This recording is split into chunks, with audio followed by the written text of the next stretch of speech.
sidee lagu tuhmay marka horeba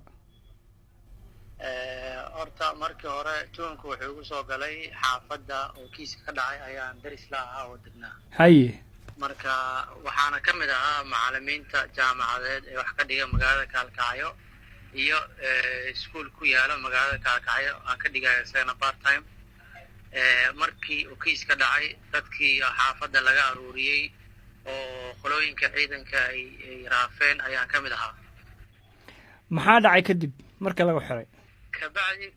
waraysi bay nala yeesheen adiga muddo qaatay waraysi wuxuu isugu jiray mid interview ah oo la xiriira qofka personal informationkiisa iyo mid la xiriira kiiska meesha ka dhacay waxaa kaloo intaas noo xigtay inay naga qaadeen testi oo DNA ah hadda maxkamadda waxay sheegtay in wax dembi ah lagu waayay maxaa loo cuskaday arrintaas waxaa loo cogsaday siday sheegeen in resultii ka soo baxay baaritaanadii la baaray oo laba dhinac ahaa report ka soo baxay CID-da iyo report ka yimaaday forensic science labka oo DNA-ga ku xaqiijiyeen inaan dembi galin oo maxkamaddana na fasaxday wax dembi aan lagu haysan intaasna waxaa ii xigtay in iska bax keliya laga dhahay oo wax laga raacin apologize amara la gelina marka halkaasi cabashaad qabtaa cabasho ayaan ka qabaa dowladda Puntland sababtoo ah waxaan xirnaa muddo 75 cisho ah mana helin wax xuquuqdayda ah ku saabsan xiritaankii la xiray iyo waxaan kaloo ku waayay sharafteydii shaqadeydii ehelkaygii oo muddadaas intaas leedahay wax xiriir aan la sameynin noloshayda meesha wax ku sugan yihiin aysan warkaynin ilaa aan ka soo muuqdo maxkamadda maaha oo laguma ogolaan in lagu soo booqdo markaan garowe imid oo lii soo wareejiyey waxaa lii ogolaan jiray maalinka jimcaha muddo 10 daqiiqa inay ehelkayga ay soo arkaan keliya dareenkaaga siduu noqday markii dembiga intan la eg oo Soomaali oo dhan ay ka gelgelatay adiga oo qof dhalinyaro ah aqoon-yahan ah macallin jaamacadeed ah oo arday badan la macaamilay dhabarka lagu saaray oo lagu eedeeyay oo lagu yiri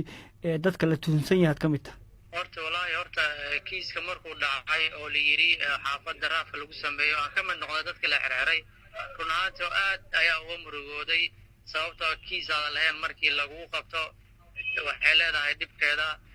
wax kastana waxaan ku samraayay oo meesha yaalay kiiska meesha ka dhacay ayaa aad u weynaa oo aniga iga weynaatayda